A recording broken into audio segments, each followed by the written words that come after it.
Mickey Ward. Gary on his butt. First time in 23 professional fights. Bagaimana kabarnya John? Saya akan merangkum sebuah film berjudul The Fight. Penasaran? Langsung saja pasang handsfree Anda, simetriskan tubuh Anda agar enak rebahannya, dan kencangkan celana pacar Anda. Kalau punya, si Ecep mergokin tukang copet. Selamat menonton dan cekipret.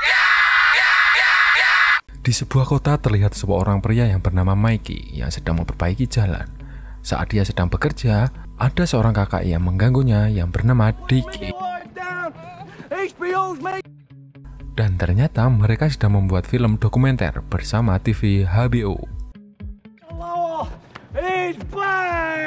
Dickie adalah mantan petinju profesional yang sudah pensiun dikarenakan ketergantungannya mengonsumsi garam haram. Dan kini dia melatih adiknya, yaitu Mikey, menjadi petinju profesional juga. Di suatu siang terlihat Mikey yang sedang kabut menunggu Dickie untuk latihan. Karena tak kunjung datang, akhirnya Mikey berlatih bersama seorang polisi bernama O'Cleve.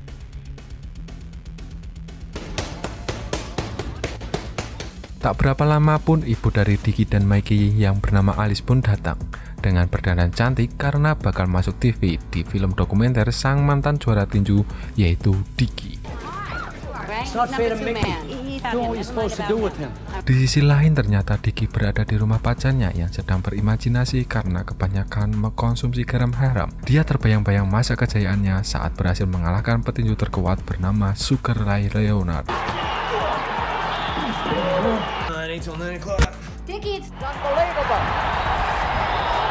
Beberapa saat kemudian, karena diingatkan kekasihnya, akhirnya dia sadar bahwa hari ini ada jadwal latihan jam 9 pagi dengan Mikey.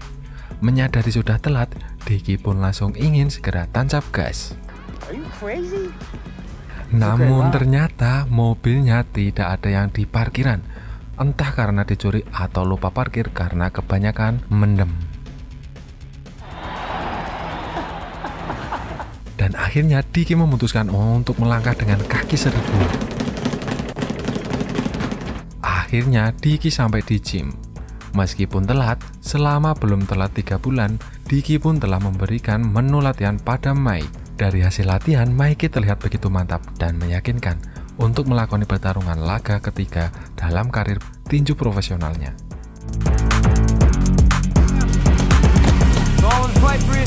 Setelah selesai latihan, Dickie dan Mikey bersantai sejenak di sebuah bar bersama semua saudara tiri perempuan, satu ibu tentunya, yang belum jelas siapa saja bapaknya. Diketahui dari hidungnya. Di sini Mikey terlihat seorang gadis cantik menjaga bar bernama Charlie yang membuatnya terpana dengan terpesona atas kecantikannya. Dan dengan motivasi dari ayahnya, akhirnya Mikey memberanikan diri untuk berkenalan dengan Charlie. Awalnya Charlie tidak tertarik dengan Mikey karena dia menganggap Mikey hanya sebuah batu loncatan yang memanfaatkan ketenaran kakaknya untuk menjadi seorang petinju profesional. Namun pandangan Charlie seketika berubah setelah melihat Mikey mau membela harga diri Charlie yang direndahkan salah satu pelanggan, dan melihat Mikey berani berkata jujur bahwa dia seorang setengah duda.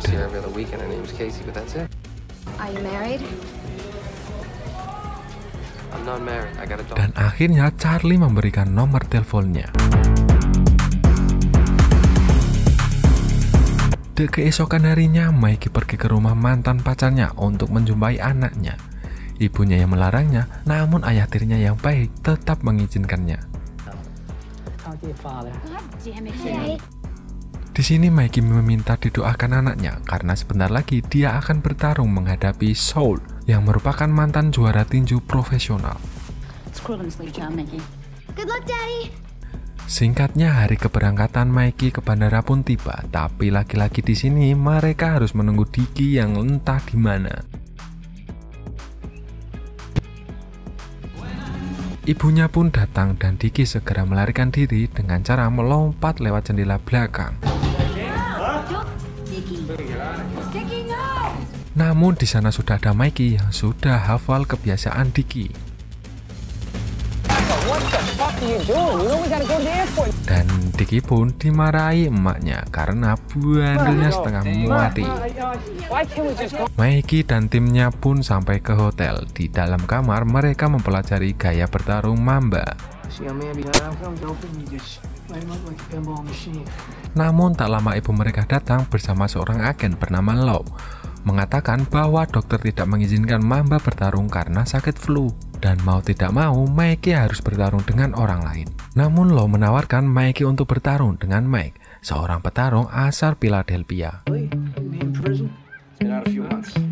Mike mungkin merupakan seorang mantan napi yang baru keluar dari penjara. Awalnya Mike tak mau, apalagi mengetahui kelas dan berat badan mereka berbeda. Mikey hanya 146 pound, sementara Mike 165 pound. Namun di sini Law, Alice, dan Dicky meyakinkan Mikey bahwa tidak akan ada apa-apa dan lawannya pasti akan duduk di sudut ring. Walaupun terlihat keluarga Mikey sedikit memaksakan pertandingan berbeda kelas, dan jelas ini pertandingan berbahayanya, karena sudah tidak ada pilihan lain, mau tak mau Mikey menerima pertandingan ini.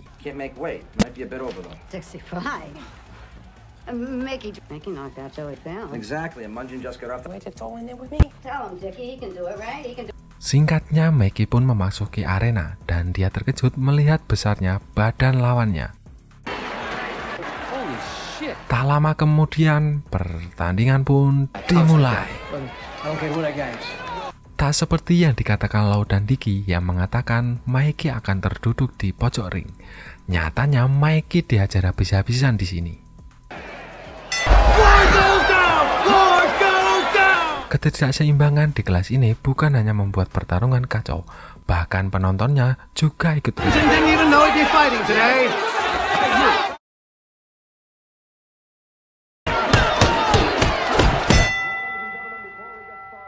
Di sini Mikey merasa kecewa pada keluarga yang dianggap terlalu memaksanya. Pertandingan ini karena memang ini bukan kelas Mikey dan ujung-ujungnya hanya mempermalukan Mikey. Hingga muncullah seorang pria pengusaha tua bernama Mike Toma yang bersimpati atas pertandingan Mikey yang berbeda kelas ini. Dan karena merasa bakat Mikey hanya dimanfaatkan keluarganya untuk uang tanpa memikirkan masa depan Mikey, akhirnya Mike Toma pun menawarkan Mikey untuk bergabung di dalam tim profesionalnya di Las Vegas. Setelah kekalahan itu, Mikey pun menjadi murung dan berpikir untuk tidak ikut pertandingan lagi. Hingga di suatu siang tiba-tiba Charlie datang dan marah-marah ke rumah Mikey karena Mikey tidak menelponnya kemarin setelah dia memberikan nomor teleponnya. Dan ternyata ketika melihat Mikey yang terluka, Charlie pun juga ikut tiba dan sedikit membantu merawat Mikey. Scene pun berganti malam. Charlie dan Mikey memutuskan untuk kencan menonton film di bioskop. Sungguh film yang indah, bukan? Di sini Charlie kembali marah karena pas nonton tadi bukannya mesra-mesraan, Charlie malah ditinggal tidur. Namun Mikey akhirnya menceritakan semua kekecewaannya dan rasa malunya pada dunia sekitarnya karena kegagalannya kemarin. Melihat kondisi Mikey yang begitu tertekan dan frustasi, apalagi tidak ada keluarga yang peduli maupun mencarinya, Charlie pun yang pengertian pun akhirnya berusaha membuat Mikey menjadi rileks dengan mengajak Mikey untuk melakukan ritual.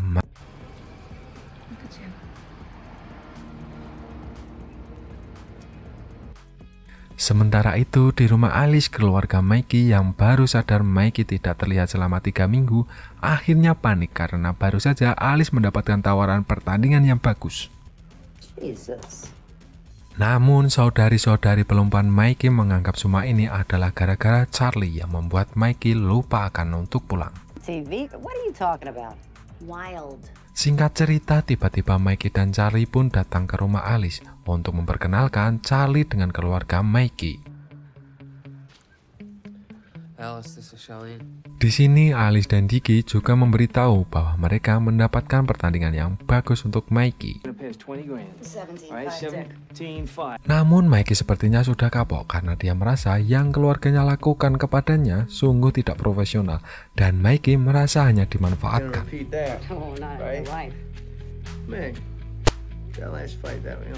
Dan Mikey lebih memilih tawaran Mike Toma pergi ke Las Vegas dan mendapatkan bayaran tiap bulan selama latihan 1 tahun. Dicky pun berusaha mempertahankan Mikey dan berjanji akan mencari uang untuk membayar Mikey selama setahun. Dicky pun meminta tolong pada keluarga pacarnya, namun malah dia dianggap mau menipu. Di malam harinya, Dicky meminta pacarnya untuk menjadi kupu-kupu malam untuk menjebak dan menguras kantong om-om dengan menyamar sebagai polisi. Namun aksinya gagal karena polisi beneran juga datang dan Dicky pun kabur. Dicky pun menuju tempat keluarganya yang mengadakan acara makan malam, namun dihadang oleh penjaga keamanan di sana. Dan karena polisi keburu datang, mau tidak mau, Dicky pun malah mengajar polisi itu juga. Di sini Mikey mencoba melerai antara polisi dan Dicky, namun para polisi mengira Mikey mencoba membantu Dicky melawan polisi dan akhirnya polisi langsung mematahkan tangan Mikey dengan pentungannya.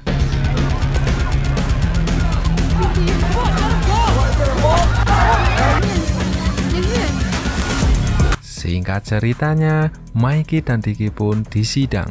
Di sini Mikey dibebaskan dengan membayar denda, sementara Dicky harus dipenjara selama 2 minggu. Di suatu siang di dalam penjara, Dicky dan seluruh tahanan mengadakan nonton bareng film dokumenter perjalanan kesuksesan Dicky yang sudah selesai digarap HBO TV.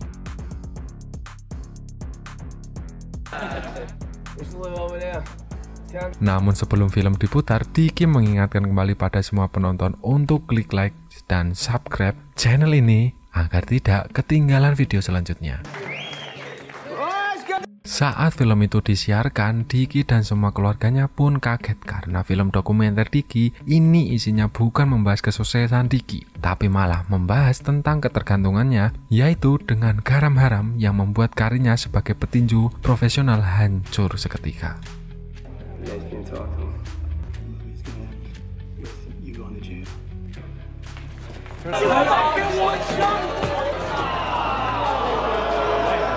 Dan karena pemutaran film ini, nama Dicky dan keluarga pun menjadi tercemar. Begitu juga dengan Mikey yang menjadi semakin terpuruk melihat film ini diputar di TV nasional. Charlie yang mengkhawatirkan Mikey pun langsung datang ke rumah Mikey untuk menjadi sandaran hatinya dan menjadi selimut tidurnya. Sementara di penjara, Dicky kini menyesali perbuatannya dan ingin bertobat. Di keesokan harinya, Mikey memutuskan untuk pergi ke gym dan kembali berlatih. Hingga di suatu waktu datanglah seorang pengusaha bernama Salalano yang ingin merekrut Mikey ke dalam timnya dan siap memberikan beberapa pertarungan lokal yang profesional untuk Mikey.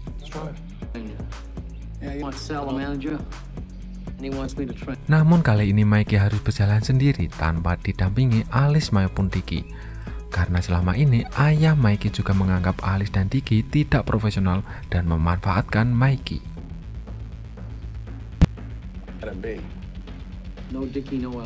Namun sesampainya di rumah, ayah Mikey pun langsung mendapatkan serangan fatality dari istrinya yaitu Alice. Lagi asik-asik perang, keluarga Mikey pun datang dan melabrak Charlie.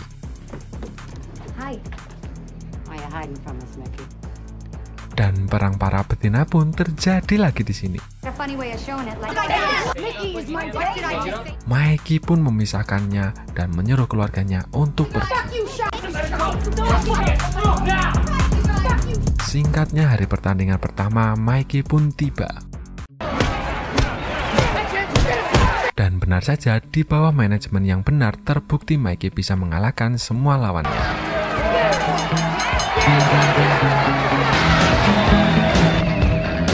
Di suatu kesempatan, Mikey menemui kakaknya di penjara. Dia menceritakan semuanya yang terjadi, bahwa kini Mikey sudah masuk manajemen orang lain dan sudah tidak ikut manajemen ibunya. Di sini Diki pun sudah tahu, bahkan Diki tahu sebentar lagi Mikey akan bertarung melawan Alfonso Sanchez. Di sini Diki tahu Mikey tak punya rencana dan taktik, sehingga Diki pun memberikan saran rahasia. Namun Mikey malah ngotot dan tak mau percaya sama rencana itu dan memilih pergi dari situ. Singkatnya, hari pertandingan pun tiba dan tanpa basa-basi pertandingan pun dimulai. Di ronde pertama sampai ke-5, Mikey hanya bisa bertahan dan Sanchez terus menyerang pertahanan Mikey. Begitu juga di ronde ke-6 dan ke-7, Mikey masih harus bertahan tanpa pernah melawan. Sampai-sampai penonton dan komentator menganggap pertandingan ini tidak seimbang dan harus segera dihentikan. Bahkan di ronde ke-8, Mikey sempat tumbang karena terkena overcut dari Sanchez. Namun setelah bangkit, tanpa diduga-duga, tiba-tiba kali ini Mikey melancarkan satu serangan yang membuat Sanchez langsung tumbang dan KO.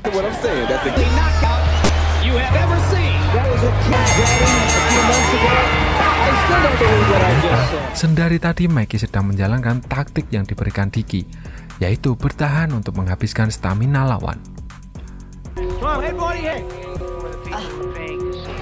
Dan Mikey pun merayakan kemenangannya.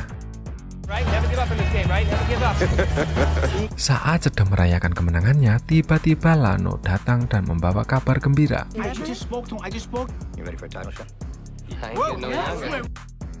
Bahkan setelah ini, pemenang bisa melakoni pertandingan perebutan sabuk gelar juara tinju profesional. Dan nantinya Mikey akan menghadapi Sinner dari London. Sementara itu di penjara Diki sudah mulai bertobat dan hari ini dia dibebaskan dari penjara. Dan dia dijemput oleh ibu dan anaknya. Singkat cerita, Diki pun pergi ke gym untuk menjumpai Mikey dan mereka melepas rindu di sana. Namun tak lama kemudian kekecewaan itu pun datang pada Diki karena Diki tidak bisa ikut melatih Mike. Percecokan dan keributan pun terjadi di sini karena sebenarnya Mikey masih menginginkan Diki melatihnya dan ujung-ujungnya hal itu membuat Kev dan Charlie pun pergi.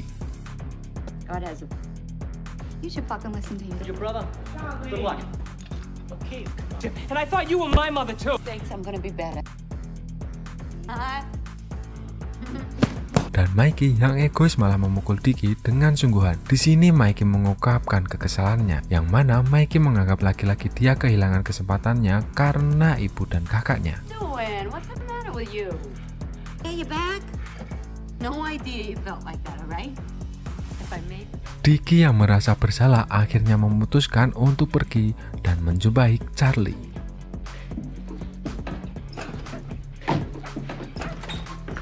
Sesampainya di rumah Charlie, Diki pun meminta Charlie untuk mau kembali kepada Mikey karena ini adalah kesempatan satu-satunya Mikey dan Mikey sangat membutuhkan Charlie di sisinya. Charlie yang memang masih cinta dengan Mikey pun akhirnya mau mengerti. Tak lama kemudian Mikey datang dan mereka pun berbaikan.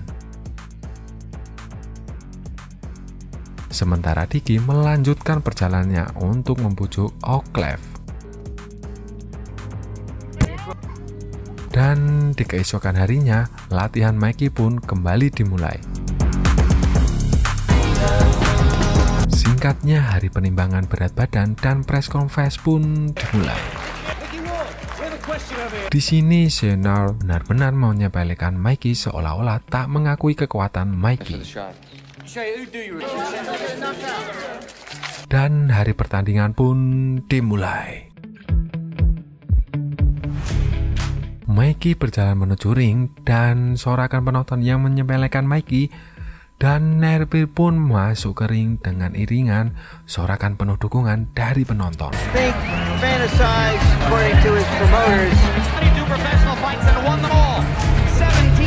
Di saat pertandingan hendak dimulai, dengan sok jago Nash menolak ajakan tos respect dari Mikey.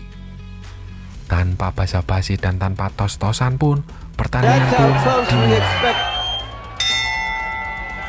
Di ronde kedua, pertarungan yang sangat sengit masih terus berlangsung antara mereka.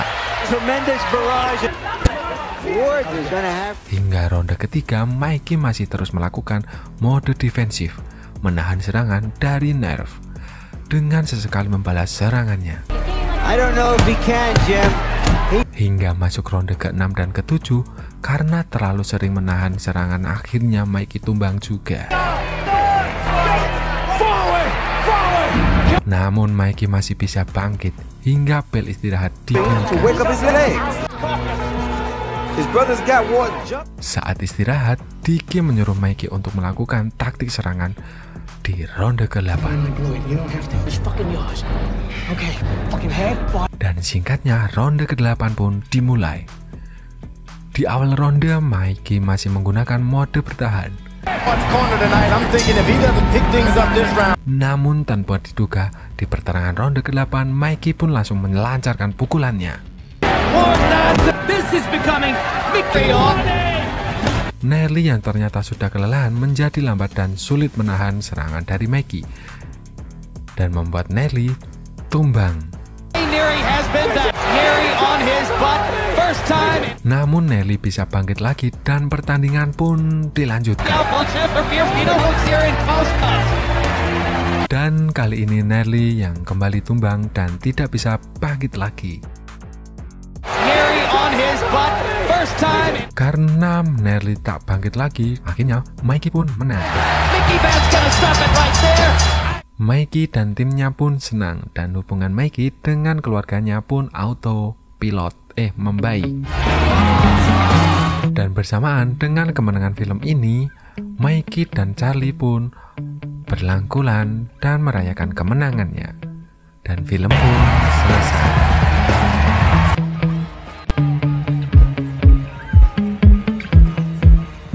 Gimana John filmnya? Kira-kira mau film apa lagi nih? Korea, Eropa, atau gimana ya? Enaknya tulis di kolom komentar aja sih John. Lek John mau beli seblak congor dulu, dan jangan bosan-bosan dengerin Lek John. Akhir kata untuk menghemat kuota, sampai jumpa lagi di video selanjutnya.